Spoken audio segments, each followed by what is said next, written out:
Okay, we found the old eagle's nest.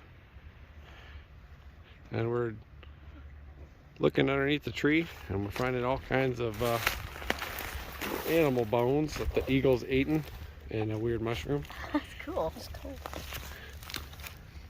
Bunch of deer fur, different skulls.